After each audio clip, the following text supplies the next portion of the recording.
혹시 좀 이야기가 됐습니까? 네네. 저희 간단하게만 했습니다. 네네. 저 이렇게 본다라면 네. 그냥 여쭤보신 질문에 대한 내용, 저는 정청래 대표는 굳이 사퇴할 이유는 없어 보인다. 그리고 뭐 지금 정청래 대표에 대한 사퇴 압박이라고 하는 게 야당으로부터 비롯되는 게 아니라 당내 역학관계, 구체적으로 뭐 누구나 다 아는 사실 같은데 이재명 대통령으로부터 비롯되는 거잖아요. 이것이 정청래 대표는 딱히 잘못한 것이 없다? 저는 잘못한 것이 없다라기보다는 이재명 대통령께서 언급하시는 정청래 책임론이라는 것의 실체라는 게 결국은 저는 이건 이번 그 지방선거에서의 패배 아닌 패배, 뭐 이걸 패배 아닌 승리, 승리 아닌 패배, 승리도 패배도 아닌 뭐 그런 건데, 이것에 대한 책임론을 묻는다라면 저는 둘 중에 하나, 대통령이냐 정청래냐 묻는다라면 저는 이재명 대통령에 가깝지 않겠냐. 무슨 왜요? 말씀이냐면 우리 유권자들이라고 하는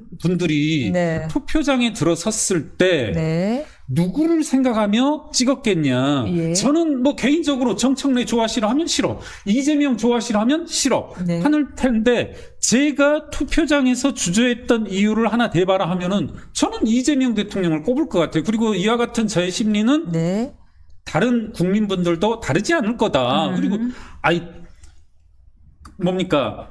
지방선거에 들어설 때 우리 뭐 다들 그러잖아요. 항상 우리나라의 어떤 절묘한, 지금까지 이제 절묘하게 이야기됐던 게 대통령 선거와 지방선거가, 특히 지방선거가 대통령 선거에 대한, 대통령에 대한 중간 평가의 성격을 가지고 있고, 그렇게 본다라면 이재명을 심판하기 위해서 투표장에 들어서지 정청래를 심판하기 위해서 난 투표하러 갈 테야, 그런 사람 많지 않을 거다. 그렇게 본다라면 저는 정청래 대표에 대한 사퇴론, 이것은 당내 역학관계로 말미암은 어떤 당내 분쟁의 성격이 강하고, 그럼 상당히 억울하겠네요.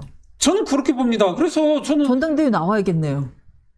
저는 못 나갈 이유는 없다. 그리고 누구죠? 저 이름을 까먹었는데, 대변인 사퇴. 이지은 대변인. 네, 이지은 대변인. 저는 상당히 억울할 만하다. 뭐냐면 맞는 소리 했는데. 짧게 말씀드려 본다라면 맞다 틀리다를 떠나서도 우리 오늘과 같은 논평 과정에서도, 그리고 많은 방송에서 이야기를 언급을 하다 보면, 전국을 언급하다 보면 윤석열 대통령과 비교하지 않을 수가 없거든요. 오, 유사한 부분이 보인다. 네, 저는 그렇게 본다라면 이 대변인이 언급한 그와 같은, 아니 윤석열 대통령 때 반대했던 게 뭐냐면 당무 개입이었다, 그런 취지였잖아요. 그런다라면 지금 시점에서 이재명 대통령이 정청래 대표 사퇴하라는 압력, 정청래 대표에 대한 일련의 어떠한 평가라고 하는 것도 당무 개입으로 보일 여지가 있다라는, 그런 있을 수 있는 논평이라 생각하거든요. 사실 유이동 의원 잘 가까우시지만 유이동 의원도 비슷한 취지로 이야기하면서 그럼에도 불구하고 최종 책임은 뭐 당대표가 지는 것이다라는 이야기도 했다가, 얼마 전에는 선거 책임론에 대해서 그 정청래 대표를 응원하는, 당선하는 글을 또 SNS에 올리기도 했습니다. 네. 비슷한 취지의 글 얘기 같은데, 지금 저는 뭐 김경률 회계사님, 우리 같은 전문 직종들이 약간 그게 있잖아요.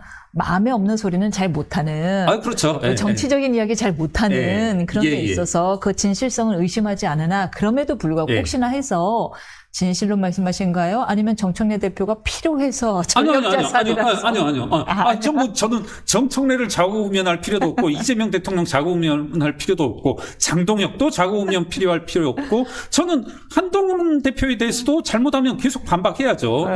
그리고 이제 맞아요. 진실되세요. 장동혁 대표 이야기로 들어가 보면, 저는 왜 아까 이렇게 리얼미터 여론조사를 먼저 이야기를 꺼냈냐면, 저는 누누이 말씀드리지만 장동혁에 대한 국민 일반의 평가는 이미 끝났다. 아하. 6.3 지방선거 이전에 저는 애저녁에 5월, 4월, 특히 저는 이제 미국 방문이 조금은 결정적인 지표라고 생각하는데, 이미 국민들의 판단은 끝났다.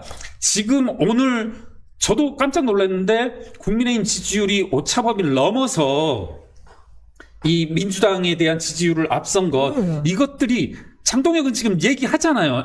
지금 뭐 국힘이 상승세를 타고 있다. 그건 너하고 아무 관계 없는 일이다. 너에 대한 국민들의 평가가 배제되어져서 이와 같은 결과가 나온 게 아니다. 그러면 이유를 뭐라고 보십니까? 저는 장동혁이 이미 내쳐져 있다. 그리고 민주당에 대한 실망감. 네. 일단 관심 외예요? 그냥 없는 사람? 그렇죠. 와, 앞으로 전국에 있어서도 장동혁은 영향을 못 미칠 사람. 정치인으로서 그거는 되게 슬프겠네요. 아예 그냥 노내로 생각하고서는 국민의힘의 지지율에 들어갔다라는 것. 국민은 물론 장동혁 대표 입장에서는 다른 해석을 하겠지요. 네. 저는 왜 그러냐면요.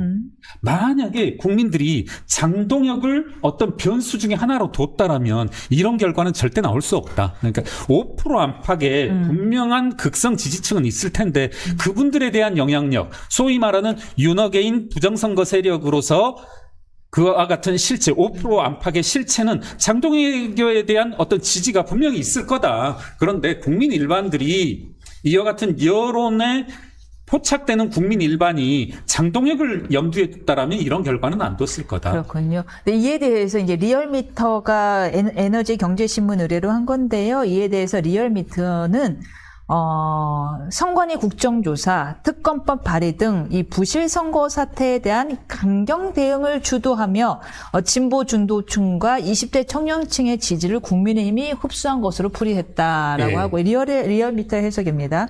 민주당에서는 같은 이유로 이제 지지층에서 이탈이 두드러졌다라고 분석했다는 점도 알려드리겠습니다. 한동훈 의원이 빠른 복당을 띄우면서 속도를 내고 있는데 현 장동혁 대표 체제를 시스템 파괴하면서 맹폭하고 나섰습니다. 한 의원은 복당을 지금 염두에 두고 있는 걸까요? 저는 약간 태도가 바뀌었잖아요. 분명히 바뀐 것 같아요. 좀 전에는 급하지 않다. 복당 급하지 않다 이렇게 했었는데 저는 아까 말씀드린 장동혁 현 대표의 연장선상에서 한동훈 대표가 어떤 결단 내지는 결심, 빠른 어떤 정세 판단을 한 것 아닌가. 무슨 말씀이냐면 지금 장동혁 대표에게 소위 당권파에게 국민의힘을 내맡기는 것은 보수의 미래와 연관된다. 이것은 지금 이 순간에 조금 본인이 발 내디딜 것을 주저했다가는 국민의힘에 넓게는 보수의 미래에 5년, 10년, 20년을 완전히 망가뜨릴 수 있다. 그런 판단을 한 거라고 저는 추측합니다. 이럴 수 있겠네요. 그러면 지금 이 상태에선 설령 내가 복당되지 않은 상태에서는 설령 사퇴 이후 전당대회가 하더라도 장동혁 대표 2가 당선될 여지가 있으니 그 전에 복당돼야겠다라는 주변의 목소리가 꽤 많을 수 있겠네요. 저는 그렇게 봅니다. 그 징후의 하나가 정정식 원내대표 당선. 저는 좀 심각하지 않게 생각하시는 분들도 계시는데 저는 좀 깜짝 놀랐습니다.